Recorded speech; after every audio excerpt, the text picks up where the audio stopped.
1258명. 가습기 살균제를 직접적인 원인으로 숨진 사람들 숫자입니다. 2024년 9월 기준 가습기 살균제 피해 신청자 7,969명 중 5,829명이 정부로부터 공식 피해를 인정받았습니다. 가습기 살균제 악몽은 여전히 우리 주변을 맴돌고 있습니다. 손해배상 소송은 여전히 진행 중이고 우리 정부는 대법원이 국가 잘못을 인정하는 판결을 내렸음에도 아직 공식적인 사과를 하지 않고 있습니다.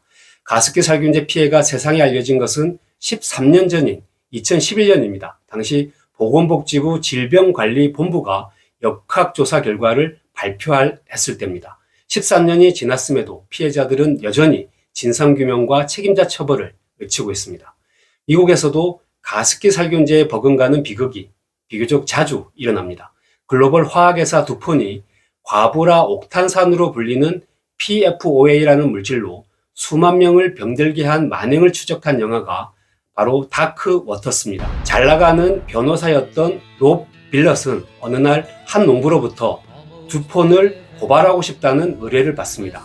화학기업의 이익을 대변해왔던 빌럿은 잠시 주춤을 하다가 할머니 소개로 왔다는 농부의 말에 고향을 찾게 됩니다. 그곳에서 빌럿은 치아가 검게 변한 소녀와 미쳐 날뛰는 소를 목격합니다.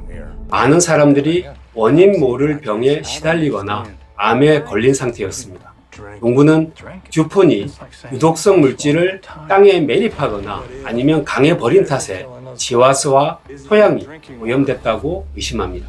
빌럿은 듀폰사가 PFOA라는 의심스러운 물질을 사용했다는 점을 발견합니다. PFOA는 2차 대전 당시 미군이 탱크 방수 코팅을 위해서 개발한 합성 물질이었습니다. 듀폰은 PFOA를 C8이라는 이름으로 바꿔서 가정용 프라이팬 코팅제로 사용을 합니다. 음식이 눌러붙지 않는 두편의 테프론 프라이팬은 연간 10억 달러, 약 1조 3천억 원을 벌어들일 만큼 베스트셀러에 등장합니다. 듀폰은 PFOA가 인체에 어떤 영향을 미치는지 알기 위해서 노동자들에게 공급하는 담배에 PFOA를 주입을 했다고 합니다. 이미 PFOA의 악영향을 생체 실험, 그것도 불법적인 생체 실험을 통해서 알고 있었던 셈입니다. 2005년 미국 환경보호국은 약 7만 명의 혈액을 채취해서 PFOA의 상관관계를 연구를 하는데 마침내 PFOA가 신장암, 고환암을 포함해 6개 중증 질환과 관련이 있다는 연구 결과를 내놓습니다. 현재까지 듀폰사가 피해자들에게 지급한 배상액은 약 8천억 원, 6억 7천만 달러입니다. 2023년 미국 샌프란시스코 캘리포니아대는 듀폰과 3M의 내부 기밀 문서를 분석한 결과를 발표하는데 두 기업이 PFOA의 위험성을 공개하기 수십 년 전부터 이미 그 위험성을 알고 있었지만 환경당국 규제를 지연시키기 위해 은폐했다는 사실을 공식적으로 확인합니다. 미국에선 2002년부터 PFOA의 생산과 사용이 단계적으로 중단됐습니다만 20년이 지난 현재까지도 미국 임산부의 90%가 PFOA에 노출됐다는 연구 보고가 있습니다. 듀폰의 악행이 만천하에 드러나고 손해배상이 이루어지고 있는 미국과 달리 한국의 가습기 살균제 책임자 처벌 그리고 재판은 언제 끝날지 사실 기약이 없습니다.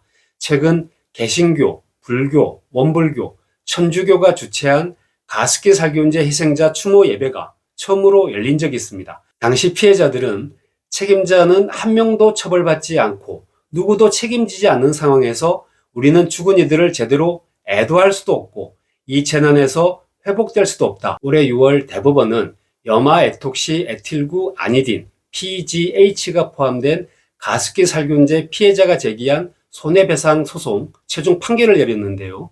이때 국가의 책임을 인정했습니다. 과거 환경부가 가습기 살균제 원료의 유해성을 제대로 심사하지 않은 채 유독물질이 아니다고 공표한 책임이 있다는 것입니다. 올해 9월에도 서울고등법원은 공무원의 과실과 가습기 살균제 사용자들의 건강 피해에 상당한 인과관계가 있다고 인정을 했습니다. 지금은 정부의 전향적인 자세가 필요한 때입니다. 김한섭 환경부 장관은 올해 인사청문회에서 저도 아이들을 키우면서 가습기 살균제를 많이 사용했다. 피해자 특히 사망자가 1000명이 넘어 굉장히 마음 아프게 생각한다고 했지만 취임 3개월이 넘도록 아직 공식적인 사과는 하지 않고 있습니다. 지금도 지구 어딘가에선 가습기 살균제나 테프론 프라이팬과 같은 유해 물질 상품이 팔리고 있을지 모릅니다. 존 트라볼타 주연의 11 액션과 줄리아 로버츠 주연의 에린 브로코비치, 우리나라에선 삼진그룹 영어 토익반과 송광호 주연의 괴물이 환경오염을 소재로 하고 있습니다. 시간을 들여서 볼만한 가치가 있는 작품들입니다. 생각의 상자 피처였습니다.